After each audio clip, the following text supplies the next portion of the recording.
You're listening to Up the Turnpike with hosts Mitch Anderson and Matt O'Leary.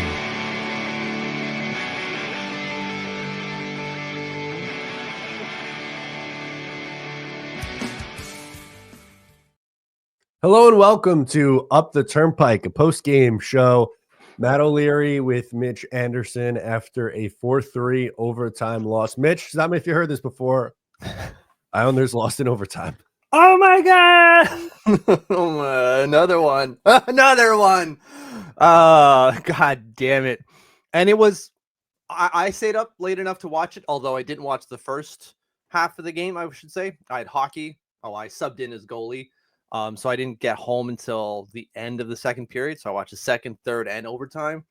But yeah, the overtime puck management was not our friend today, or we didn't try to make puck management our friend, I should say.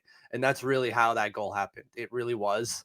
Edmonton took full advantage. Well, we'll get to that overtime goal when it happens, but not fun, right?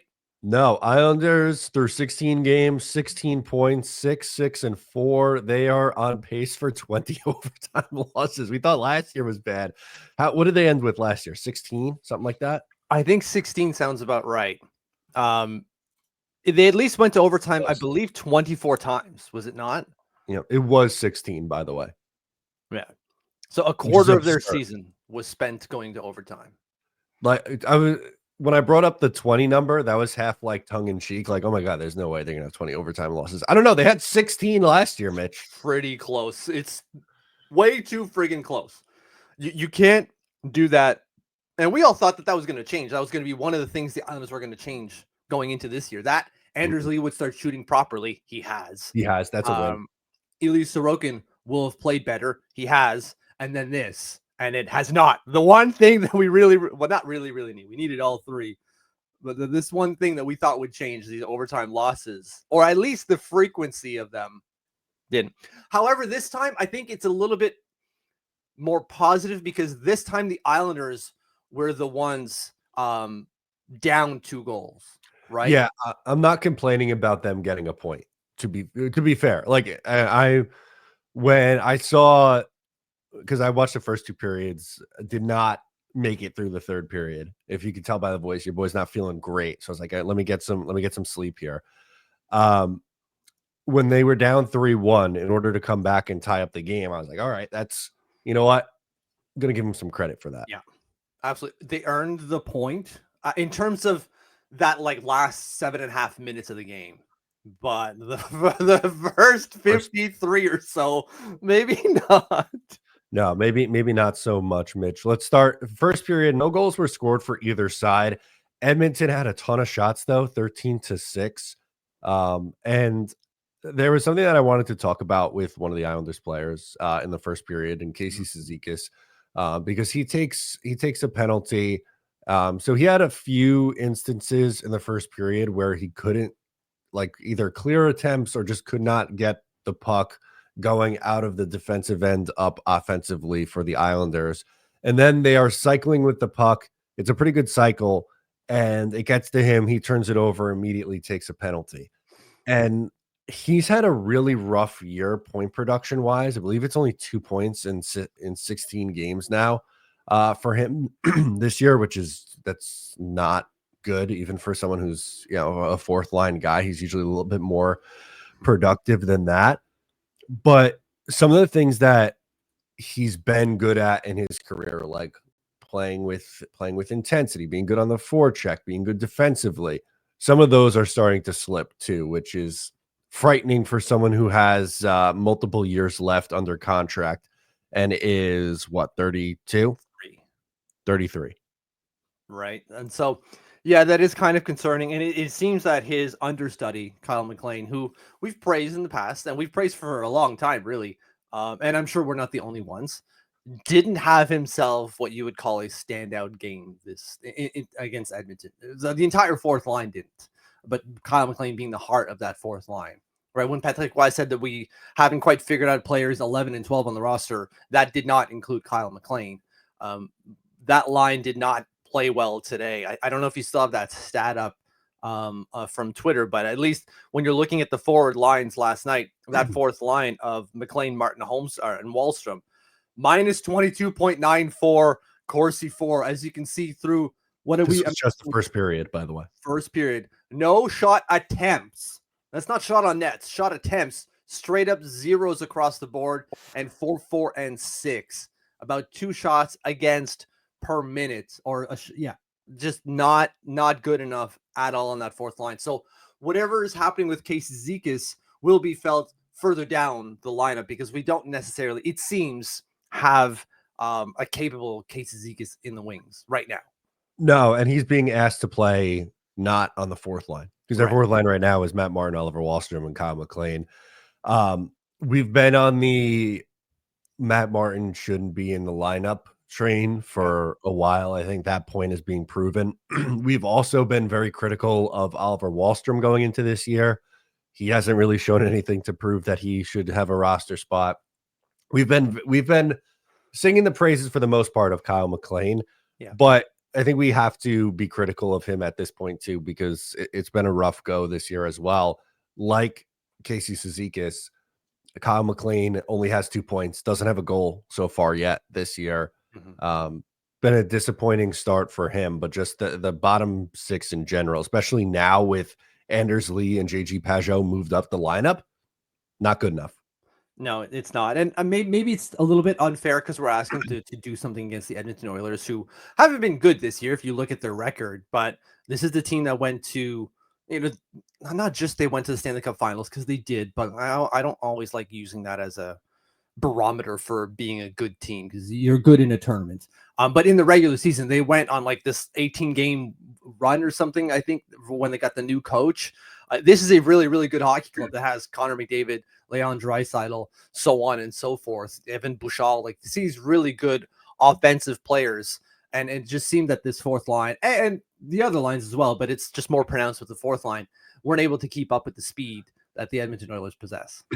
No, not surprising too, by the way. Like going into this, we on the podcast discussed like this road trip, and this was not a game where I had the Islanders getting any points. I thought this would be a regulation loss. So the fact that they were able to come back and get a point, you'll take. But in the context of the 16-game full season, you're like it's hard for me to get excited about that. Yeah, no, absolutely. I wouldn't crap on anyone for saying that 1 point isn't good enough. Fair, you want 2 points, and there's some where we're still talking about the first period, but they didn't really do a whole lot in that first period to get themselves the 2 points, right? Like shot 13-6. They take 2 penalties, although the second one at the very end of the period, which would come to bite them in the ass later. Thanks a lot, Scott Mayfield. But it was kind of necessary. Things were breaking. It was all hell was breaking loose. It was a minor miracle that the Oilers didn't score a goal. Like Sorokin was down. There were like 4 players down in front of the net, and guys are just scrambling around. Wild. I thought you were going to say, it's a miracle, a minor miracle. The Edmonton Oilers didn't get a penalty. More on that later. Okay. Oh my God, the third period, buddy, unbelievable. But yeah, so they don't do a whole lot to get the 2 points through the first period, but it is a road game. It's a 5-game road trip. Like you got to start slowly. Fine. Second period does not start off very well at all. They give up a goal 53 seconds in. All right, so let's pull it up. Here is the visualization of the power play. McDavid up top, and McDavid doing McDavid things, and Draisaitl's going to put it in the back of the net. Like, it's just like Alexander Ovechkin. You know that play's coming. That's exactly what they're trying to do. Exactly. Leon Draisaitl there, not necessarily in the Ovi office. If you see where he takes that shot, he's below the face-off circle, right? Like, watch where he is. He's just below the face-off circle, whereas Ovi's on the dot, right? So he goes to the dot and then comes down. Exactly. Yeah, that's from a pretty nasty angle. Right. But when he has that good of a shot, like, one, it doesn't matter. And when there's so much emphasis put on Connor McDavid because it's Connor effing McDavid, then you're going to be able to set up a play like that, and not much Sorokin can do going side to side that quickly. Yeah, and like Butchie and Thomas were having a back and forth during the broadcast. What I thought was as eloquent as hockey players can get when it comes to talking about Connor McDavid in this situation. He's got the puck and he's coming at you in speed, in the slot, and you panic because this is a nightmare for anyone. And so that's what happens on this power play for Edmonton. When Connor McDavid has the puck going into the slot, you can see the Islanders kind of collapse. They don't want to give him any space, but that's exactly what the Edmonton Oilers want. And there's no fault to the Islanders. This is what you're supposed to do. But he's so good that when we all collapse to, take away the slot, he's able to get that pass through to Draisaitl, who's got that wicked shot, as you said. So they're trying to make this specific play, and we gave it to them. However, you can't just let him walk in the slot. So while we gave it to them, this is what you're supposed to do. So there's no real fault. It's just you hope to God Sorokin can get there fast enough.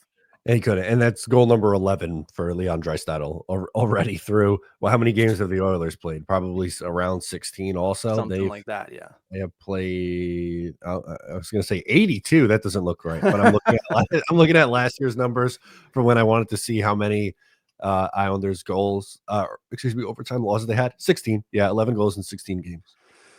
That's pretty good. And McDavid missed only 2 games, but still he was on fire in those 2 games. I think he scored in both and had 6 points. I think maybe it's 6, maybe 4. So when you lose McDavid, you still have another 100-point player. Insane. Must be nice. Anyway, the Islanders would end up tying the game later in the second period on what I thought was a really nice feed from Maxim Tsiplikov to Kyle Palmieri. So let's pull that up. Kyle Palmieri nets his 7th of the season. Yeah, number 18 just can't catch that puck, and then Brock Nelson finds Sippy, who holds up a little bit. You can see Sippy kind of, as you were saying, looking for that hole that Evan Bouchard was trying to present him to get that puck to Kyle Palmieri. So watch here as the puck comes to Brock Nelson. Great pass by Scott Mayfield, by the way. And here, slows down. There you go. And Kyle's shooting that from pretty far out, and beats. He had some mustard on it. It was a very hard shot. It was in the back of the net pretty quick. Yeah. But Skinner was, I don't know if cheating is the right word, but playing significantly closer to Siplikov's side. I think his anticipation was he was going to come up and try to get a shot off. Right. And then he kind of, Siplikov slowed down and then hit Palmieri, and it was kind of shooting into an open net. But again, he had to put something on it because he was still pretty far out at that point. But I've been impressed with Kyle Palmieri this year. He leads the Islanders in points. He has 7 goals in 16 games. With how this is going, oh my God, he's going to get, if the Islanders decide to sell off at the deadline, I think he would net a first-round pick because he's going to be on a 30-goal pace unless he gets injured. I don't wish for us to be in a seller position. However, if we get to that position, let's pray to Jeebus that we get a first-round pick for Kyle Palmieri, because we're already getting one for Brock Nelson. That's a lock. Who may not have like a ton of points. He's only got 3 helpers, but I think he's got like 6 goals already. Yeah, maybe not 6, maybe 5. No, you had it. 6 goals, 3 assists, 9 points in 16 games. So like he's on pace somewhere to be around a 60-point player again. 60-point center on, who plays decent defense. That's gonna get you a first-round pick in that trade deadline for sure. He's got to start. The goals are there. He's got to start making some plays. Yeah.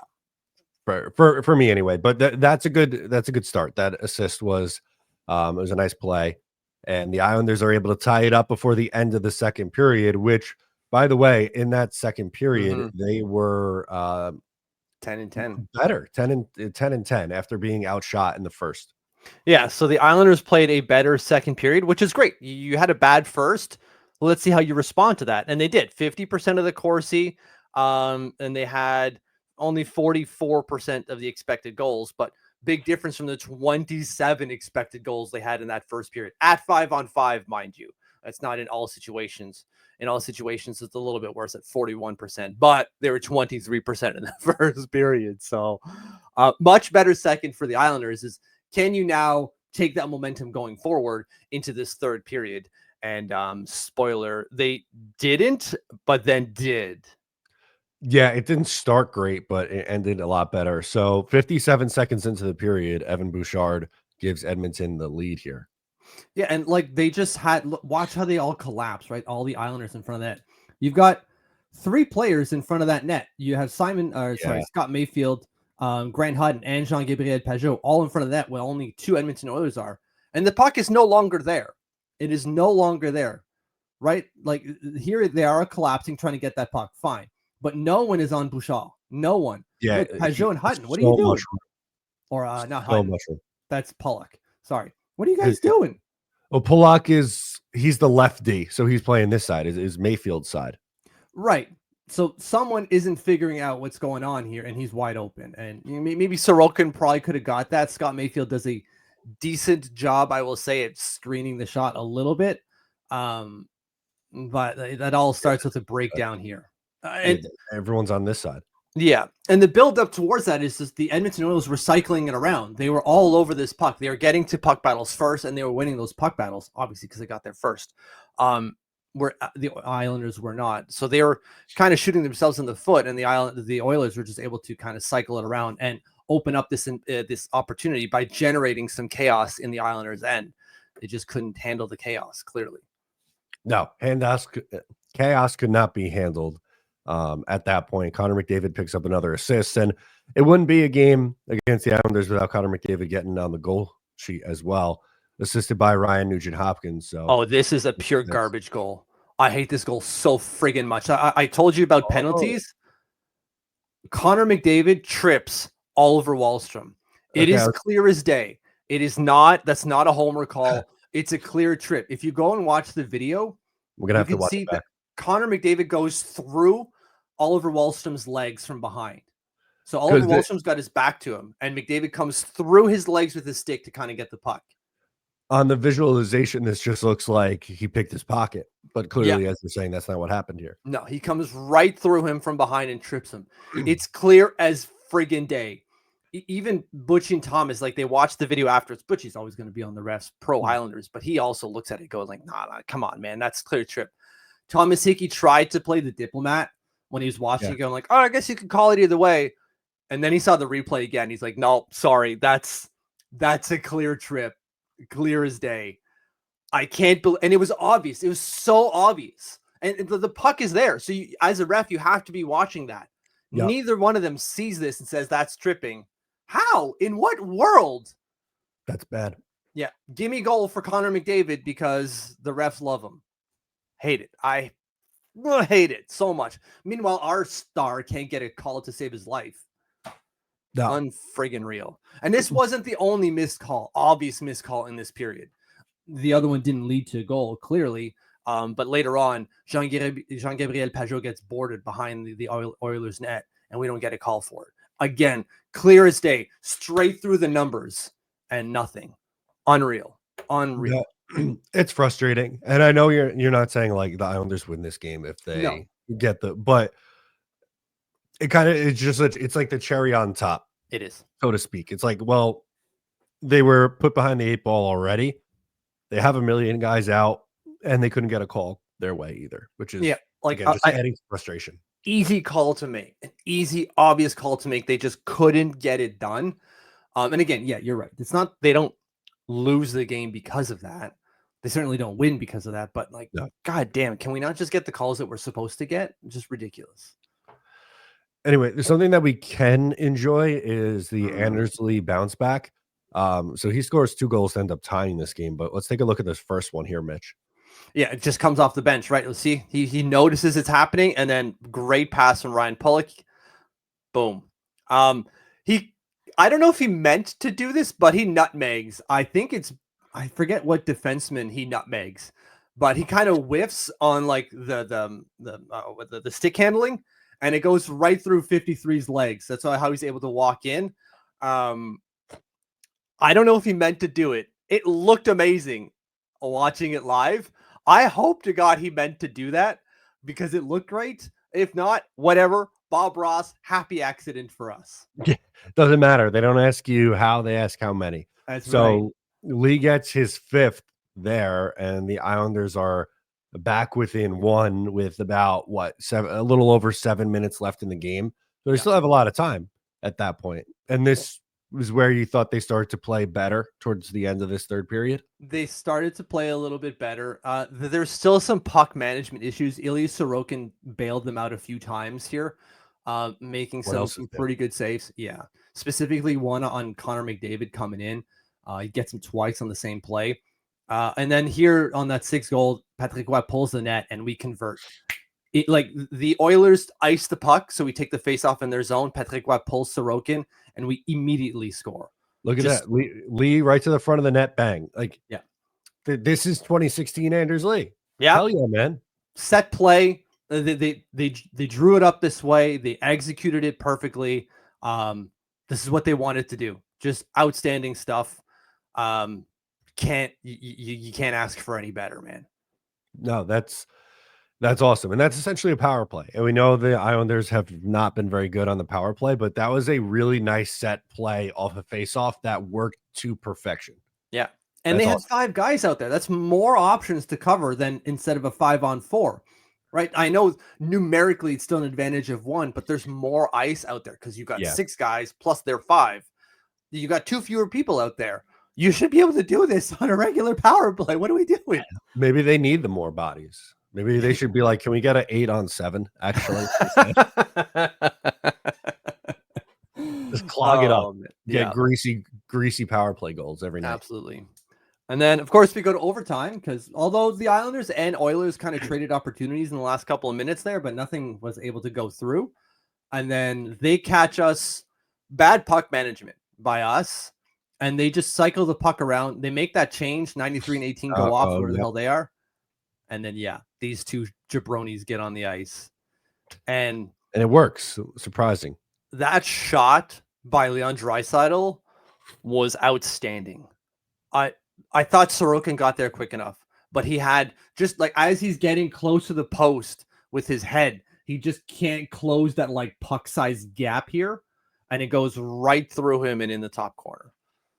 Oh, that's what elite players do. Having 2 top 5 players in the game on the ice at the same time on 3-on-3 overtime. Yeah, that'll do it. That'll do it. And it only stems because the Islanders couldn't manage the puck. They gave it away and then they couldn't get it back. And the Oilers just kept them in their zone. They kept trying to do stuff. Ryan Pulock had been out there for like 2 full minutes and he was dead tired. And so they executed and they threw the 2 superstars out and that's it. Game over. So going a little bit out of order here because usually we do the guessing game. But since you brought it up, I wanted to look at the box score numbers. 19 giveaways. That seems to really tell the story. But shot differential's insane, 42-22. Oilers were better in the faceoff dot. They were better on the power play. Penalty minutes even at 4 apiece. Islanders hit more, 15-7. Block shots. I was blocked more shots, but there was significantly more rubber coming from the Oilers, 18-14. We mentioned the giveaways and the takeaway numbers also pretty high for the Oilers. At least they took it away 10 times. Islanders only with 4. That's 29 times that the Islanders gave up the puck needlessly. 29 times in 60 minutes. Not going to win that play. They didn't. No. With that, like you don't deserve to win a game like that. That's it. I haven't seen Patrick Roy's post-game press conference yet, but I would imagine he's talking about puck management. And if he hasn't, I'd be surprised. Anyway, let's play the ice time game, Mitch. Who do we got leading the way for Islanders forwards in this one? For forwards, I'm going to say Bo Horvat. I thought he played quite a bit. He did. 21 minutes, 16 seconds. He was the most. And he was pretty good. He was pretty good. I know he didn't score. He doesn't even have a point, but he was pretty good out there. He was creating opportunities. He was getting himself in shooting lanes. How many shots does he have? Registered just with 1. Oh, wow. I thought it was more, but maybe it's the shot attempts that I'm thinking of. Okay. Least amount of ice time. I have to go with Matt Martin. 7 minutes flat was the least for Matt Martin. I mean, I don't understand. We're trying to get younger and faster, and we bring out the oldest guy possible. Matt Martin, 7 minutes. Kyle McLean, 8:10. Oliver Wahlstrom, 9:21. That line was all of them were -1. Martin had 1 shot. McLean had 1 shot. Wahlstrom had 0. Yeah, they're -1 because Connor McDavid trips Oliver Wahlstrom very clearly, and we don't get a call. Stupid freaking refs. Again, not blaming them for the loss. It's not the refs' fault that we lost, but they certainly didn't do their job, clearly. Sorry, I'm smiling because of how high this number is. Most amount of ice time for defensemen. I don't know. I have Ryan Pulock in mind because he played those 2 minutes of overtime. So I'm going to go with him. 27:07 from Pulock. Oh my God. He's been good. Yeah, he had an assist in this game, picked up a point on the first league goal. Yeah. So he's been probably our best defenseman or more consistent one throughout the year. And he's playing on his offside right now. He's playing Yeah. on the left with Noah Dobson most of the time. Because you need someone with some defensive capabilities. Although I did see him out there, at least at the end of the game, a lot with Isaiah George. I'd be interested to find out his time at the end there. George had a few bad giveaways near the end of the game. Sorokin bailed him out. Although, like, these are giveaways that I've seen people crucify Samuel Bolduc for. I don't want to crucify Isaiah George because they didn't want to do it to Samuel Bolduc. But, like, these are things he's going to have to clean up lickety split. Yeah, this might have been Isaiah George's worst game so far. Yeah. And maybe starstruck a bit, right? You're playing against Connor McDavid and Leon Draisaitl. Like, I get it. Okay. Least amount of ice time for defensemen. I'm going to go with Grant Hutton. It was 12 minutes and 23 seconds for Grant Hutton. Oh, man. Okay, fine. It's just whatever. Which is more than usually their 6 defensemen's like 7 minutes. That's just not okay. You gotta be able to play these guys minimum 15 minutes. You would think. Isaiah George played 18:52. So his ice time came down a little bit, but still decent amount of minutes. He was 4th in ice time. Yeah, you would expect someone of his age to have that ish ice time, or even the Grant Hutton treatment. Grant Hutton's 24 years old, right? 24, 25. Oh, he's going to be like 27. Is he only? Oh my God! I shouldn't say only, but already, he just feels younger than that. But you're right. No, I was way off. He's 29. Oh my God! What? He turned 29 in July. I knew he was way old. Oh man, I felt really old right there. And then, that is, yeah, it's too old. You can't be having a guy come in and play like 12 minutes. It's just not okay. That's what the guy's a veteran. I know he only has. I just clicked on him. I should have looked when I did. He doesn't have He many. only has 23 career games, but yeah, when he first came up in 21, 22, he was already 26. Wow. Okay. Jeez. I guess I freeze framed that kind of era of Grant Hutton in my mind. I was thinking he was 24 then, which is how I got to 29, but 27 rather. But no, he's 2 years older. Oh my God. Clearly, I'm not paying attention to him because he's no longer a prospect. So I lost the handle on his age. Okay. That sucks. Sorokin stopped 38-42, 905 save percentage. I thought Sorokin was fine in this game. Sorokin absolutely was fine. In all situations, the Oilers had 4.48 expected goals. So he technically stopped 0.48 expected goals, which is decent. You want him to stop the goals he's supposed to stop, which is exactly what he did, plus some. Good day for Sorokin. I'll take that. Yeah, but they still lose. However, they get the loser point. Loser. Yeah, and it's clear that the Pittsburgh Penguins are all in on the whatever rebuild retool, and they're sinking to the bottom. So that's 3 teams that are clearly out of the running in the Metropolitan Division. So let's see if the Islanders can bridge the gap. They're only 3 points back of the Rangers, though the Rangers have 2 games in hand. 2 games in hand. Yeah, the Devils 632 points percentage. Carolina's been the best team at 11-3 through 14 games, 786. Washington's hot. The Rangers will get it going again. They're 679 win percentage, and those pesky 500 Islanders, 16 points in 16 games. Yeah. Not even barely out of a playoff spot. We're tied with Ottawa in terms of points for a playoff position. They just have fewer games played than us.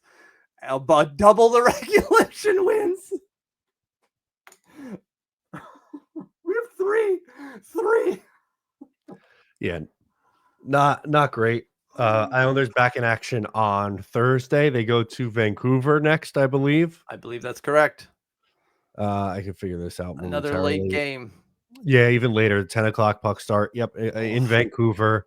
Seattle on Saturday afternoon, and then Calgary on Tuesday night. Before going to Detroit to end the road trip. But Islanders pick up a point in their first game on the road trip. Any closing thoughts before we get out of here? It's a point we didn't expect them to have, so if I'm going to find a positive, it's that. But there you go. Not happy.